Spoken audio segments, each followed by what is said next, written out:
everyone, it's Gail. I am here with a tutorial today that I've been promising for a while. I had some subscribers ask me to talk about glues and to talk about paper. So we're going to start with the glues, and I'm just going to go through the various kinds, my favorites, what I use for what, and that kind of thing. And hopefully it's going to be helpful, especially to people new to making junk journals and that sort of thing. So let's start off. What I'm going to start with are my three favorites. These are the ones that sit on my desk because they are definitely my go-tos. So first of all, my Oohoo glue stick. What I like about the Oohoo is it lasts for years. I have a glue book that is kind of my traveling glue book, and I use the glue stick because I can just take it easily with me when I travel, and have done all the pages with this Oohoo glue stick, and they're still stuck. So it's really good glue stick. It dries clear, and it's just fabulous glue stick. So I use it in my glue books. I use it in collage. For instance, making like this little collage piece, I just Oohoo glued them on, and you can see they're on there, and they're gonna stay. So I love that about this. The other thing that I really like is that you can put the Oohoo down and use a napkin, and it will adhere the napkin very nicely also. So Oohoo glue stick is definitely one of my go-tos. Then the art glitter glue. I get questions about this all the time, and the art glitter glue is, I believe you can get some like larger quantities on Amazon, but I got mine on Etsy. There are various sellers of art glitter glue on Etsy. One that I know of is May Made It, and it's MAY Made It. So you can check her out. The little silver tip is sold separately, as is the stopper. And the stoppers, if you Google stopper topper, you'll find who makes these. I believe Tracy Fox has a tutorial on making your own as well. So I've gotten mine in Happy Mail, so I haven't ordered these specifically myself, but I did order the art glitter glue and the tip on Etsy. So just search art glitter glue on Etsy, and you can pick the seller of your choice there. What I like about the art glitter glue, again, it dries clear. And of course, you've got the tiny little tip. So it just does a very small bead of glue. So I like to use it for adhering pockets onto a page, or anything that's kind of tiny, like, oh, for instance, like these little leaves and the stem. It's super easy to glue with this glue on those small spaces. So really love this glue, and it's been great. So that is my other second go-to, Oohoo and art glitter glue. Then the third is, this is Fabrifix. I don't know why, but Hobby Lobby, they sell Fabrifix. Fabri-Tac I get at Joann's, or even Walmart, but it's all by Beacon, and it seems to be the same stuff. So but the Fabri-Tac, I'm just going to say Fabri-Tac because it's easier. The Fabri-Tac I use for gluing fabrics, for gluing lace on fabric. Say I was going to glue a little lace on this journaling card, like so, I would use the Fabri-Tac because it just makes sure that it glues down. Now, I will tell you that art glitter glue does adhere lace and fabric as well, but I just feel more confident with the Fabri-Tac that it's going to stay. So those are my 3 that I have on my desk all the time. Now, they weren't always my favorite. I used some others, and I will tell you about those now. I was an Aleene's fan. The Aleene's has various kinds of glues. And so I do have some left in these bottles, but I don't use it as much anymore, I will say. So the Fast Grab, I did like it for putting on pockets, putting on belly bands, anything I was gluing into my journals. I did like that because it would grab fast, just like the name says. So there's the Fast Grab tacky glue. There's a quick dry tacky glue. There's the clear tacky glue. So there's various types of Aleene's, and it is cheaper. It is cheaper. And I really like I like this particular bottle. I'll show you if I can grab. I'm sort of in process with this journal. But I usually use this Aleene's to adhere my corners on a journal like so. What I do is, see, it's got kind of a smaller tip, and I just put some glue here and then pop those on. So I've still been using this for that. You could use Fabri-Tac also, and probably the art glitter glue. You know, I think you'll find your favorites, but I just want to kind of give you an overview of all of them and then tell you what I use them for. So that's what I still do use Aleene's for is those. Okay. There's a couple more kinds. This is Glossy Accents, and it's a Ranger product, and it's a great glue, and it comes with a little tiny opening. I haven't used it in a while, and I have my pin glued in. So that some warm water is needed to get that off of there. But anyway, it has a fairly fine tip too, and I just stick a pin down in there to keep things where it's supposed to be. So you can use it as a glue, but also you can use it to create kind of a sheen on things. Let's see. I need to find one that I think that's glossy. I did some embossing on these as well. Here is a piece that, can you see that shine to it? So it's thick. It's for this paper pebble, I used the Glossy Accents. So if you want to get a bit of a sheen on things, it almost looks like you know, you can put it over things to make it almost look like it's got acrylic or something over the top.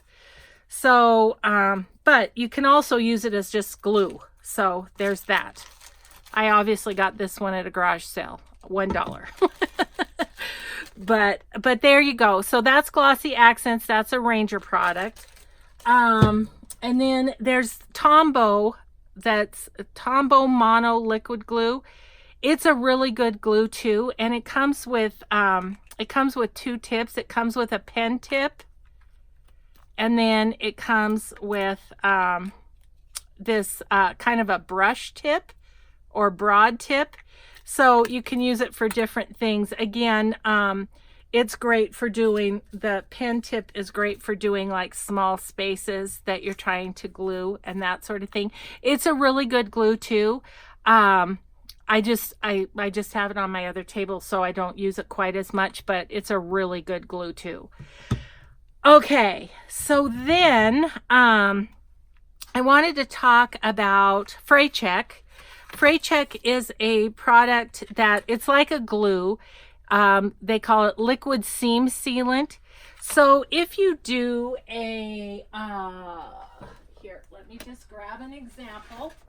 If you do a fabric cover, for instance, This cover has some quilted fabric and then just plain old fabric. And this one I've actually already done this cotton fabric. And let me show you if I can get mine open. Sorry, it's real gloppy, but you can see the tip of it.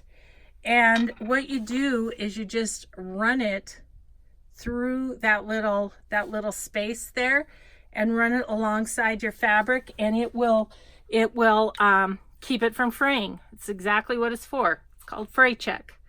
So it stops any fraying on your fabric.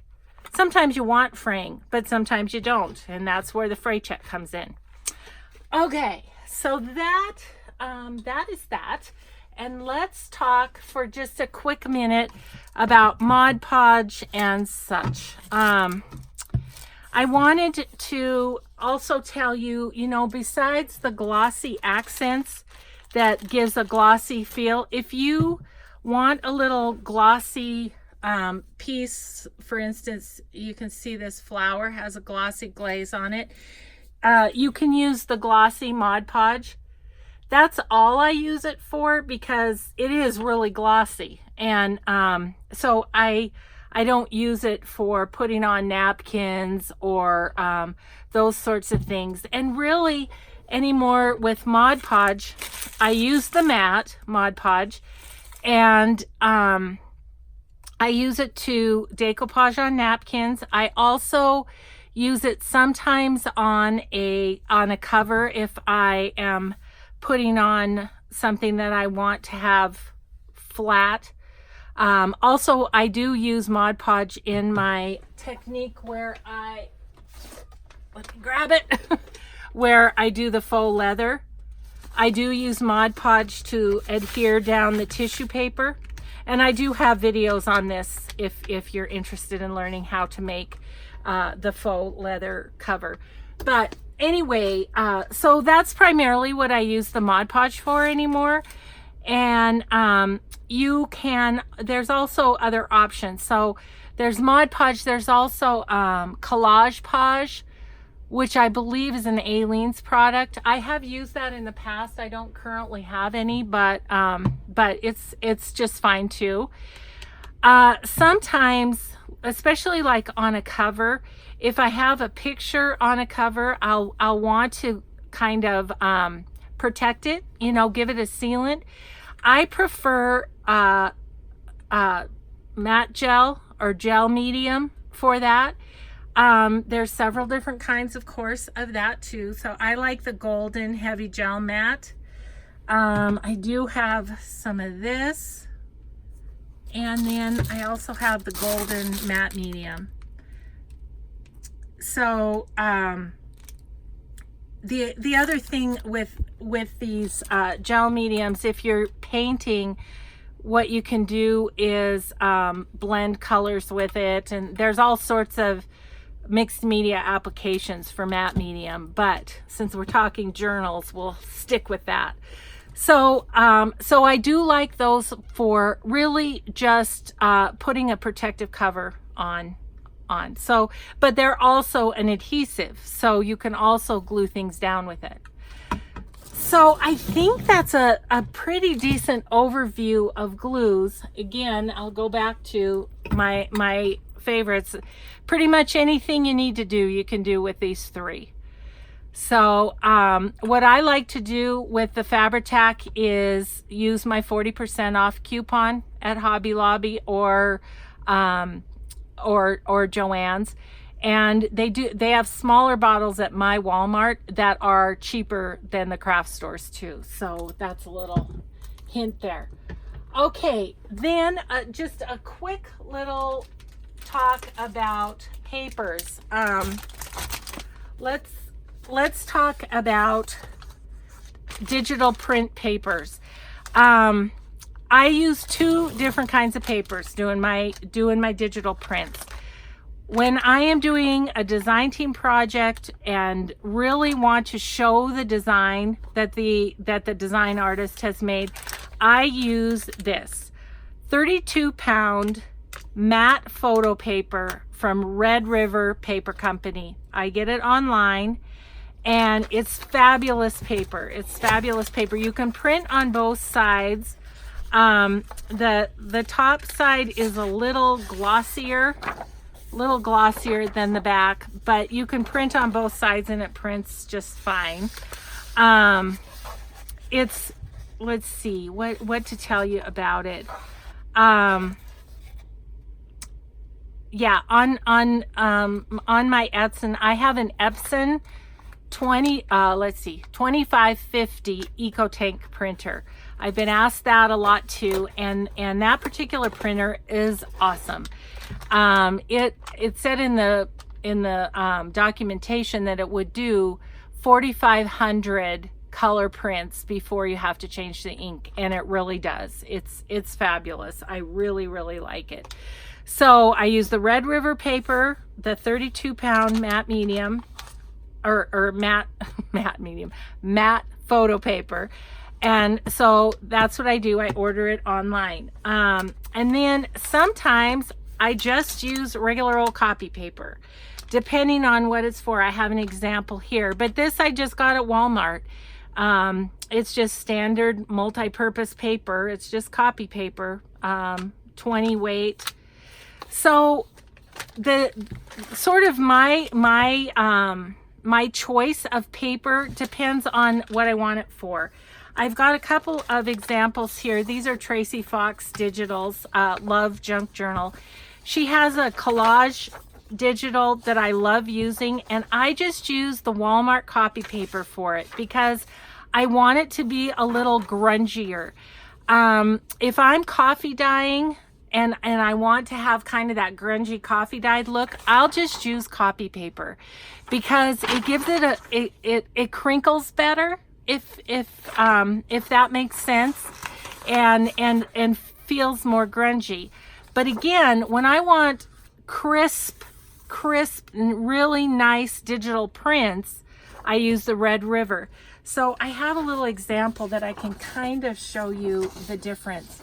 Do you see on this the flowers here?